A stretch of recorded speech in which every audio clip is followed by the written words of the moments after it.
Welcome to the nationwide post-game Arrowhead Invitational continues as scheduled. This Kansas City Chiefs team continues its march towards potential history as it looks for there, but 87 is on the other end. Travis Kelce, who trails up against the play clock, got sacked. They trail by 11, and then Stout goes down here. It's Carlos, who lived in the backfield all game long for the Chiefs here. Fairbairn comes on, had a rough day kicking in this. Win kick is blocked. Leo Chenal gets through there. It's 23-12. At that point the Chiefs take an intentional safety. I'll promise you Joe Al Michaels weren't the only person paying attention to that one. Significant to some as the saying goes, but regardless of the margin in end, what matters is the Chiefs had more, and they head to the AFC Championship game for a staggering 7 consecutive season. Patrick Mahomes matches Joe Montana for the second most playoff wins all-time, trailing only Tom Brady. He gets there faster by the way than Brady did about 5 years. Then Mahomes and Andy Reid improved to 11-2 at Arrowhead in the postseason. Up to the booth visit with Joe Buck and Troy Amon. Man, at the end of this game all I can do is shake my head and think, if you're the Texans and you look at this box score and you look at how played on balance, you played incredibly well, but Joe, I think it just speaks to how perfect you've got to be if you want beat this Chiefs team, and at point I honestly don't know what you have to do. I wonder where you land with that. Yeah, I mean same spot as you do have to be perfect. You can't make special teams errors. I mean it happened right out of the gate with a 63 yards return by Rio to start the ball game, and then a penalty on special teams, and right out of the right from opening kickoff there they are inside the red zone. So yeah, you have to be perfect. Mahomes, Reid, Spagnuolo, they just know how to win in January. This game winning and losing wasn't all that much, but as Joe said, and you just cannot fail to make the opportunities when they present themselves, and that's what it requires if you're going to beat this Kansas City team in the postseason. It was interesting on Countdown. I think Marcus Bears and Kirk Cousins both alluded to the Steve Spagnuolo defense, and when he gets so much credit, and deservedly, but he has an uncanny ability, doesn't Troy, to bring the right pressure at right moment, right the game-deciding moment, that 4th and 10. All of a sudden there's a pressure that this Texans O-line, which struggled most of the year, just couldn't account for. It just seems like he always has the call, and he's got the personnel to make call, doesn't he? Yeah, he's one, and that's the key. I mean, whether you're talking about offense or defense, it's one thing to know offensive football or defensive football, but when you call those things is more important than knowing what you're doing, and he seems to just know the right moments at right time.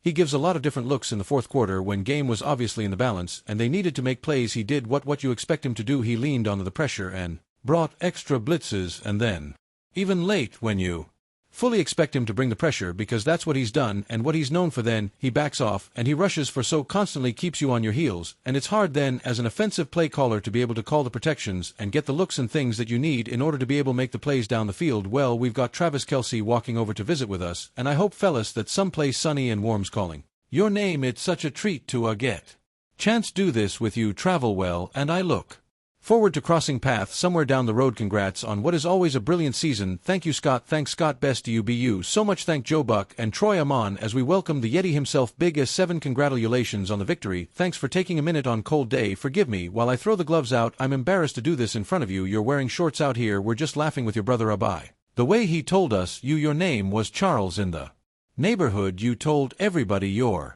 name was Charlie. I didn't think Travis was a cool enough name, so I told everybody Charles. Okay, my mom found out about that at the block party, but okay, yeah, you already know. Well, I'm proud of Travis, and shout out to Mama Kel, as you should be. Yet another playoff performance where you just seem to be able to dial it up on call, and I don't know you're rolling your eyes to me, but man, when like this time of year is your year at this stage of a career where there's nothing left to prove, what do 60 minutes like this for you and your team represent? Well, I mean, feel like if you're going to step out here on the football field, you always got something to prove, and I wish it was something like it was just a flip of the switch. I could just turn it on like that, but I think it was everybody in that building all week long, really the past 2 to 3 weeks, figuring out how to get our bodies the best rest and ready for the playoffs. A run like this, and man, we came out on firing all cylinders today, and it felt really good, man. Alright, so this guy Mom's pretty good.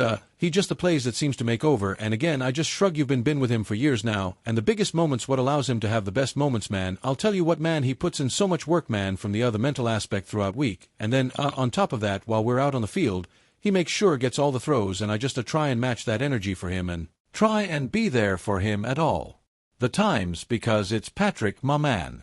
Anything can happen at any point in time. What did it require to beat this Texan team? Because just watching from where I'm sitting, man, they battled for 60, and they made you earn every inch. I have tons of respect. I'm sure you do as well. What did they do ask of your team today? They're extremely tough individuals, and when they play together like that, it can be really hard to beat, and I think that has a lot to do with their head coach and just how that trickles down with the leadership and mentality. They got a great quarterback, man. I think CJ is going to be unbelievable throughout the rest of his career and really take the bull by horns. But, I think tonight, man, Arrowhead was rocking so much that we just had a little bit more energy, baby. Yeah, the Kingdom, we talked about it when visited with you early this year on a trip out here. I mean, we've been here now 3 times, and it's the middle of January, it's freezing cold, and there's only 120 more minutes of football left for anybody.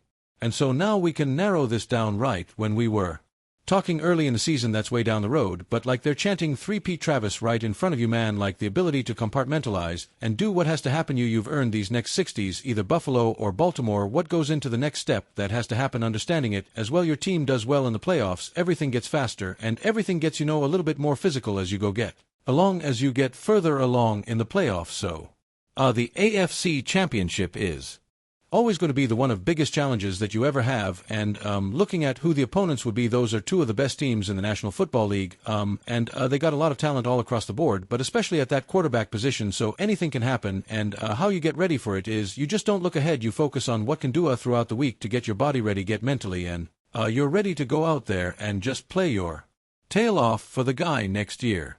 You and I had this conversation after to the Super Bowl last year, and I'm going to ask you some version of the same thing now, just on the back 9 of a career, right? We're not on the 18th hole, I don't think, but I mean, we go on the back 9, the appreciation for this, like this is the sweet spot. We were talking about this as a group, just doesn't happen. You all have a chance to do something that's never been done. How do you remind yourself to remain in this moment right now and appreciate what this is that you all are doing, because it potentially has never been done before. I think we're fortunate that we got a lot of great character guys in the building. I think Brett Beach, Clark Hunt, Coach Reed has done an unbelievable job of bringing in the right people with the right mentality to not get too complacent. And on top of that, as the years have gone on, we only got here by focusing on the task at hand. And right now, this win was great. We're going to enjoy this one tonight. But the task in hand is going to be that AFC Championship. You don't get a 3 repat by looking past that. I know you sat with Boomer and you looked at the numbers, and you realize only trail Jerry Rice in terms of yards receiving and in touchdowns in postseason. Like the kid and Back on Heights. And like it's a crazy feeling, man. It's the but truth. Must be what should talk about that with your brother on podcast. That's I don't want to milk all this good content. Your brother will get after me if I don't do that. Hey, I appreciate you taking the time to visit. Best got shout out to Jerry Two-Man, say his best performance of the season when they needed it most. It's what he does, it's what they do, and the Chiefs move on 23-14. They await the winner of Buffalo and Baltimore next week as the Kingdom roars for, as his quarterback calls him, big welcome to the channel. If you're a diehard NFL fan or just love football, you're in the right place. Here you'll find game analyses, highlights, team updates, player news, predictions, and much more. If you want to stay update with every happening in the NFL, make sure to subscribe and hit the bell icon. Let's enjoy some football together. Chiefs advance to AFC Final for 7th consecutive time. Sports Desk. The reigning champion Kansas City Chiefs secured their 7th consecutive appearance in the AFC Championship game this Saturday after defeating the Houston Texans 23-4, reaffirming their position as strong contenders for the Super Bowl 59 title. The Chiefs will face the winner of the matchup between Buffalo Bills and the Baltimore Ravens, set to take place this Sunday. Milestone also marked a significant achievement for head coach Andy Reid, who celebrated his 300th career NFL victory. Quarterback Patrick Mahomes, undefeated in 7 divisional round finals, led the attack with 177 passing yards and a touchdown pass to Travis Kelce. The defense also shined, overwhelming Texans quarterback C.J. Stroud with 8 sacks throughout the game. Began with an explosive kickoff returned by Nico Rizzio, positioning the Chiefs favorably at the 13 yards line. However, the team managed only 2 field goals in the first quarter, closing the partial score at 6-3 in the second quarter. The Texans squandered an opportunity to tie the game when kicker Kai and Ifarb missed a 55-yard field goal attempt. Kansas City capitalized with a rushing touchdown by Kareem Hunt, hitting into halftime with a 13-3 lead. Houston showed signs of life in the third quarter, driving 69 yards in an offensive sequence that culminated in a rushing touchdown by Joe Mixon. However, another miss by Fairbairn on the extra point left score at 13-2 in the final quarter. Mahomes secured the victory with a spectacular touchdown pass to Kelce, extending the lead 20-2. A subsequent field goal brought the score to 23-2 in the closing minutes. Kansas City's defense stood firm, sacking Stout twice more and leaving the Texans without further scoring opportunities. A final mistake by the Chiefs resulted in a safety, giving the Texans 2 points and a final score of 23-4. Later on Saturday, the Detroit Lions will face the Washington Commanders for a spot in the NFC Championship game. While Sunday's matchup will feature the Philadelphia Eagles and the Los Angeles Rams to decide, the other NFC finalist Kansas City remains firmly on track to become the first team in NFL history to win 3 consecutive Super Bowl titles, a historic feat that could be realized in Super Bowl 59. Thank you for watching Cowboys Update. If you enjoyed this video and want more content about the Dallas Cowboys, be sure to give it a like and subscribe to our channel so you don't miss any news, interviews, or analysis in the future. See you in the next video. Down, and that's been America turns on NFL over controversial calls to the advantage of Golden Boy Patrick Mahomes. NFL officials have come under fire after costly penalties helped the Kansas City Chiefs advance to the AFC Championship game with a 23-4 win over the Houston Texans, and at the center of refereeing controversy was quarterback Patrick Mahomes in the first quarter. Texans defense end Will Anderson was flagged for a roughing the passer call on Mahomes despite seemingly only contacting his chest. Things got even more dramatic in the third quarter when the Chiefs were leading 13-12 and Mahomes opted to run out of the pocket before sliding into contact. 2 players from the Texans clashed helmets and Mahomes seemed to avoid the brunt of contact, but the Chiefs still managed to receive a flag for unnecessary roughness. "Oh, come on," Troy Amon said, ESPN commentary. "He's a runner. I could not disagree with that. One more, he barely gets hit. He's trying to draw the penalty rather than just run out of bounds. He slows down," and that's been the frustration, and I understand it. That's been the frustration for defensive players around the league. Social media was also quick to jump on the issues with Texans legend J.J. Watt among those to call out the harsh calls on his former team, and many believe it is a broader issue for the NFL to address, with big-name quarterbacks like Mahomes getting preferential treatment. "Roughing the passer penalties are out of control," he said via X. "Literally hit him in the chest with his face mask. That was insane." Texans head coach Demo Ryan avoided flat-out spraying the officials, but took a thinly veiled swipe at them as their season came to a close. "We knew going into this game that it was us versus everybody, and I mean," he said in his press conference. However, some of the Texans players weren't afraid to speak their mind. "We knew it was going to be us versus the refs into this game." Anderson said, "These things are tough. I'm not going to go back and forth on what I thought was a call or what I thought wasn't a call. It's one of those things where you know what's up before you even walk in their arena, and we've got to be better at being accountable and sound. There were a couple of calls that I was begging for, but it is what, and I can't argue with the ref and play football. I've got to do my job. There's definitely some things that I would question. It's us against the world." Kansas City will take on the winner of blockbuster clash between the Buffalo Bills and Baltimore Ravens for a spot in another Super Bowl. Thank you to the fans. First of all, they were outstanding today or this afternoon, so it was beautiful.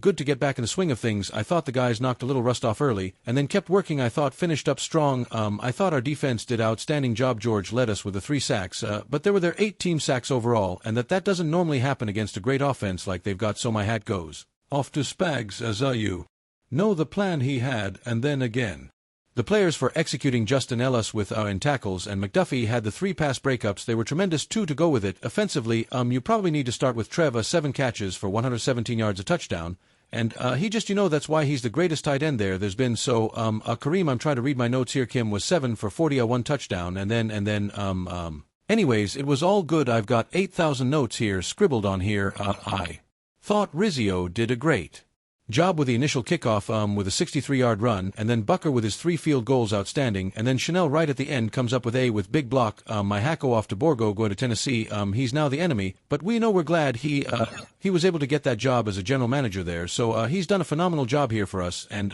we love the guy, but he's on another AFC team now. So anyway, with that, time's yours out. Clean the aim. A lot of there weren't really any thing to mention. Everybody got through it, and they're good. They might have some bumps and bruises, but it's all good there. Andy, there were 2 particular connections between Patrick and Travis today. If you could just speak to each of them. That first, when Patrick was basically falling forward. Well, that touchdown was unbelievable. The touchdown throw to Trav was incredible. For him to be able to get himself in position, just his body position to make that throw, I thought was great.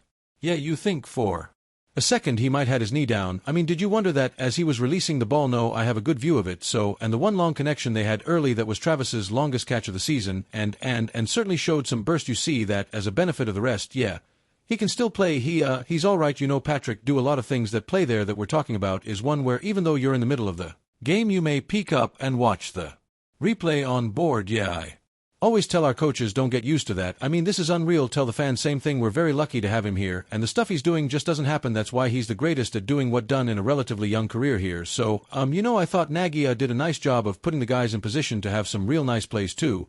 And then I should have mentioned Dave Tobe in there too. Dave did a good job with the special teams, and Kareem got this first chance Have a playoff game you guys again. Pret good first, how happy are you for what he's been? Yeah, listen, he's been great for us, he's really helped, and he ran hard to today, and when we needed him right down the stretch there, we just handed it to him, and that's not taking anything away from Pacho, because he's doing a nice job too, to have both of them plus Prien going in on third downs, and doing what he does. It's a nice thing to have from a coaching standpoint. You guys were going back and forth with ton throughout the week. What made you go yeah? So just with the complexity of the playoffs with different looks and the defenses, I think Joe and Kellyan have been here. That's not taking anything away from DJ, because he's done a great job of working himself in, and we rotate literally him at practice. So I think everybody's got confidence in them. It's just the part that got to start somebody. You can only have 5 of them, right? So, and first off, congratulations on making the 300 win club. What does that mean to you?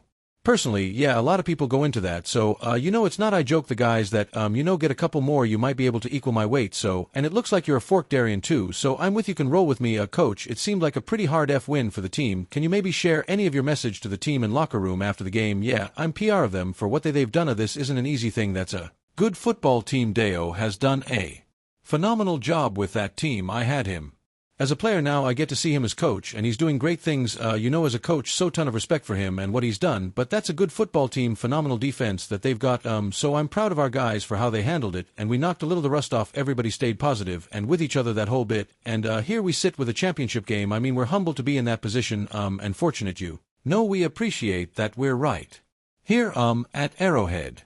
So to the 8 sacks, it's Spag's game plan, but what stands out to you about why that worked way? Yeah, well, look, the scheme, he's got a tremendous scheme, and it's complicated, so they had to deal with that. The other part is, though, the players playing the way they are. Brett's done a nice job of bringing guys in on both sides of the ball for us. We were this close on the offensive side, and the defense probably could have had a couple more even. So where he escaped out of the pocket, but plan was right for who we were facing, and I thought Spags really did a nice job with that same to make those big plays in the second half, when you really kind of need in that those momentum spots. Do why you figure that is it just make them at the big times. Yeah, they're good players that love to play the game. That's what we're sitting here, it's that time of the year, and our guys stepped up and did just a nice job, and Spags puts them in position to be able to do that, and then they take advantage of it. That's how that goes.